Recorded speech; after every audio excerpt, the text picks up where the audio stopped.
بیننده برنامه خبری و تحلیلی اخباری آزادی هستید. سلام، من مؤمن احمدی. دوام 15 دقیقه بعدی خلاصه خبرهای جهان و تاجیکستان را پیشنهاد میکنم. امروز 23 دکبر است. در برنامه این گزارش ها را داریم. وضع خانواده های مهاجران و فعالان سیاسی زندانی در یک سال که گذشت. نزدیکان آنها از سختی ها و ناعدالتی ها گفتند. بچه من اووردنش 30 سالش دادن.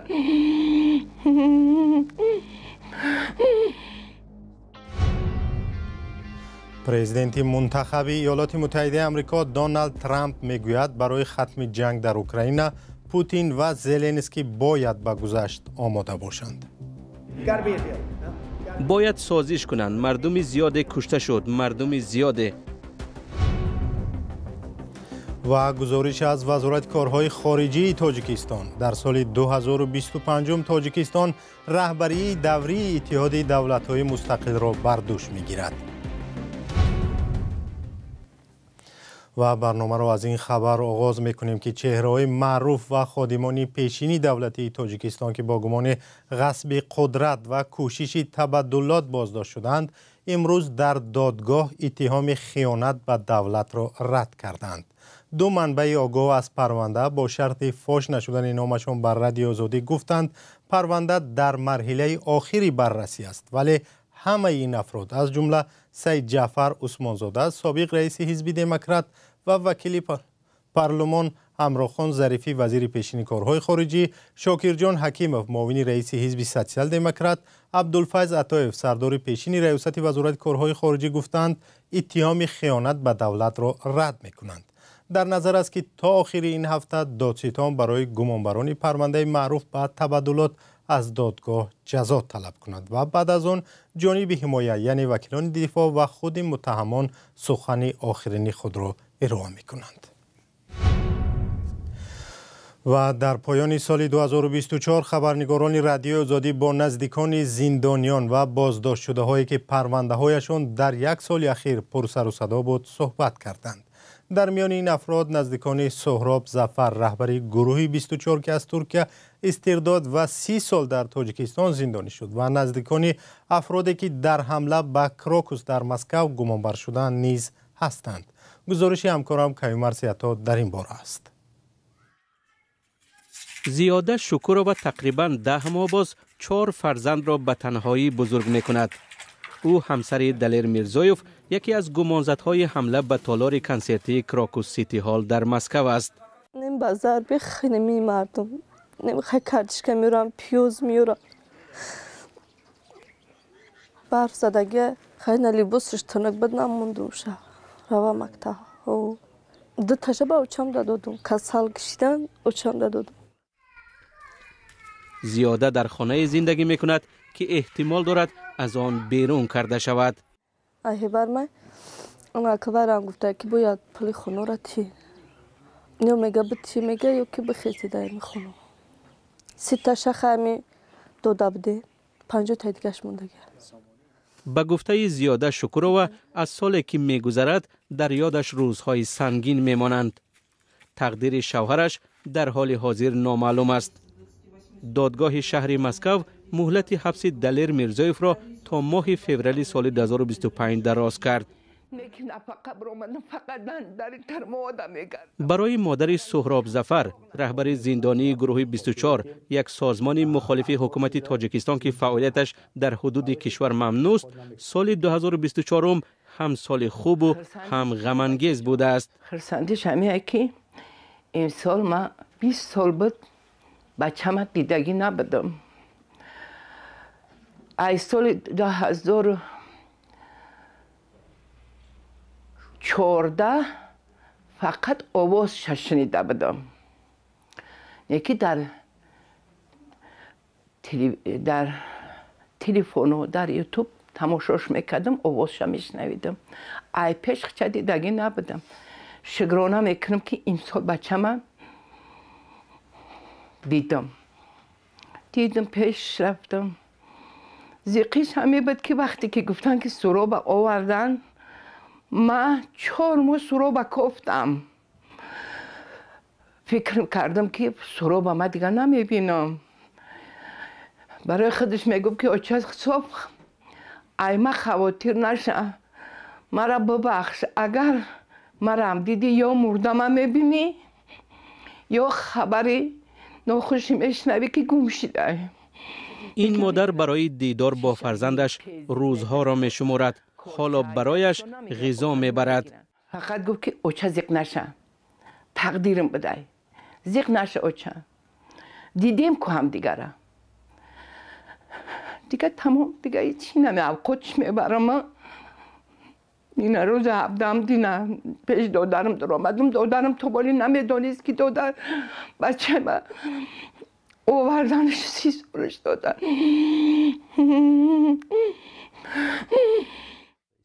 سهراب ظفر رهبر گروه 24 در ماه مارس سال 2024 در شهر استانبول ترکیه به طور مرموز ناپدید و در تاجیکستان پیدا شد.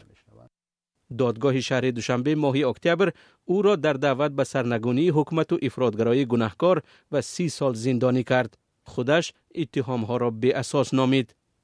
نزدیکان چهره‌های شناخته کشور که با گمان کوشش تبادلات بازداشت شدند، نخواستند به رادیوی آزادی درباره سالی که می‌گذرد صحبت کنند. پرونده این افراد پس درهای بسته بررسی می‌شود. شهناز کاملزاده، دختر احمدشاه کاملزاده، یکی از گمانبران پرونده، در شبکه اجتماعی فیسبوک در روز تولد پدرش از بی‌انصافی و تهمت در حق او شکایت کرد و این نوشت که حداقل همین روز نگذاشتند یک عضو عائله‌اش را به آغوش گیرد. احمدشاه کاملزاده در پایان سالهای 90 عضو ریاست سازمان رستاخیز و مدیر تلویزیون تاجیکستان بود. چند سال آخر به حیث معاون اول رئیس حزب دموکرات کار میکرد. وی در پرونده است که چهره‌های معروف مثل اکبرشاه اسکندروف، همراه خان ظریفی و شاکرجان حکیموف را در بر میگیرد. دونالد ترامپ پرزیدنت انتخاب شده امریکا گفت اوکراین و روسیه می باید برای بستن سازش آماده باشند تا به جنگ ویرانگری که از سال 2022 ادامه دارد پایان بدهند. او همچنین پرزیدنت جو بایدن را برای آن تنقید کرد که اجازه داد نیروهای اوکراین با اسلحه آمریکایی به عمق خاک روسیه ضربه زنند. عین زمان ترامپ اشاره کرد که ممکن است این قرار جو بایدن را به اعتبار کند. همکارم طاهر سفر گزارشی صدای آمریکا را تقدیم می‌کند. دونالد ترامپ گفت با آغاز دوره ریاست جمهوریش برای سازش صلح بین روسیه و اوکراین سعی خواهد کرد، ولی هر دو طرف را می‌باید آماده گذشت باشند. باید سازش کنند. مردم زیاد کشته شد، مردم زیاده. او باید سازش کند و پوتین هم باید سازش کند. ترامپ قرار جو بایدن را که به اوکراین اجازه داد با اسلحه دورپروازی آمریکایی به روسیه ضربه زند احمقانه و خطای بزرگ نامید. روز بعد این اوکراین جنگ را تا به دل مسکو کشید. نیروهای امنیتی اوکراین مسئولیت قتل یک ژنرال روس را بر عهده گرفتند که در نتیجه ترکش بمب و چند کیلومتر دورتر از میدان سرخ کشته شد. تحلیلگر ویلیام پومرانس میگوید قرار ترامپ درباره کاهش کمک برای ارتش اوکراین عاقبت‌های بد دارد و ترامپ را در مقابل متحدان آمریکا قرار می‌دهد. من درباره آینده جنگ یک اختلافات نظر بین اعضای ناتو و ترامپ را می‌بینم.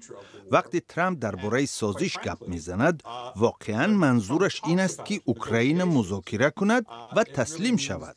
او برای روسیه هیچ شرطی نمیگذارد.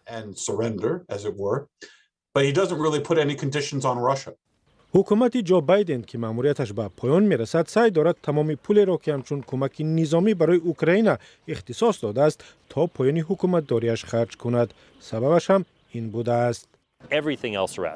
اگر اوکراین را محافظت نکنیم، هیچ جای را محافظت کردن نمیتوانیم.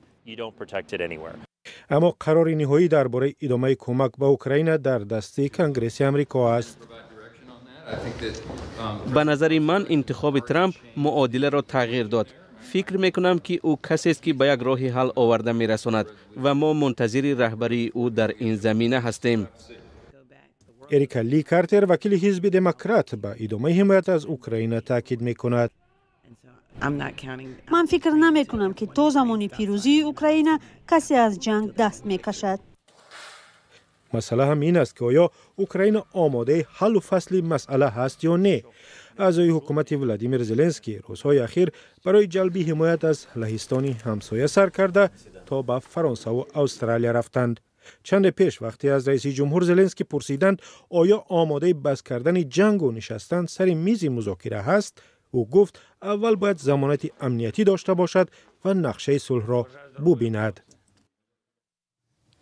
و به تاجیکستان برمیگردیم. سال 2025 ریاست سازمان اتحاد دولت‌های مستقل به عهده این کشور می‌گذرد.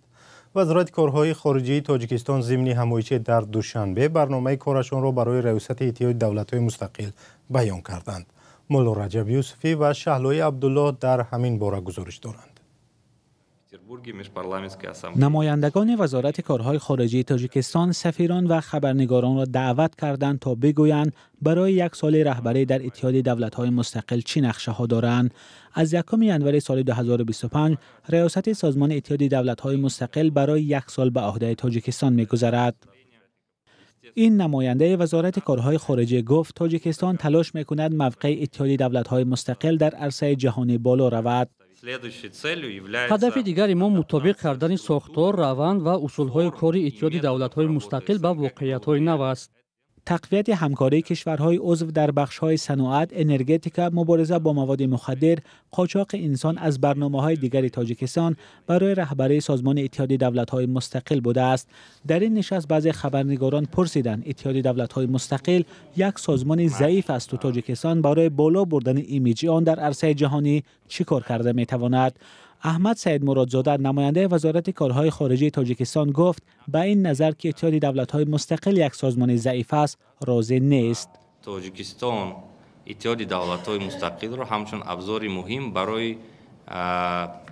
برای رشد رابطه‌های انوی کشورهای پساشوروی، یعنی این ابزار نقش این ابزار برای چی مهم است از نگاه ما، چون که در دوره آغاز استقلال دولتی، سالهای اول استقلال دولتی کشورهای پساشوروی از جمله تاجیکستان در این منطقه، در این حوزه ابزار وجود نداشت که اما رابطه های انوی را حفظ کند و رشد کند و یکی از هدفهایی که SNG با نتیجهش رسیده است در مجموع این برقرار و تامین کردن مکالمه استواری آن و رابطه‌های انوی آن کشورهای پساشوروی است.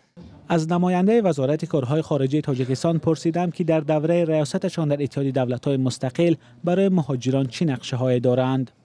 یکی از مقصدهای اساسی تاجیکستان و هدفهایی که ریاست تاجیکستان در اتحاد دولت‌های مستقل گذاشته است این تقویت سازی، برگزاری جلسه‌های کارشناسان جهت کارکرد نهایی آن لایحه‌های حجت‌هایی که در سمت فعالیت مهاجران کاری در دایره در حوزه ایدم قرار دارند میباشد. در مجموع 4 حجت در بررسی جانب‌ها قرار دارد. راستی نهایی سازی این حجت‌ها سال‌های اخیر با دشواری‌ها روبرو شده ایستاده است. در این نشست همچنین خبر دادند که سال آینده رهبران کشورهای عضو اتحاد دولت‌های مستقل در دوشنبه وام می‌خورند. در شرایطی که اختلاف بین کشورهای عضو این سازمان کم نیست، روشن نیست که در دوره رهبری تاجیکستان اتحاد دولت‌های مستقل را چه انتظار است. مولا رجب یوسفی، شهلای عبدالله، آزادی، دوشنبه.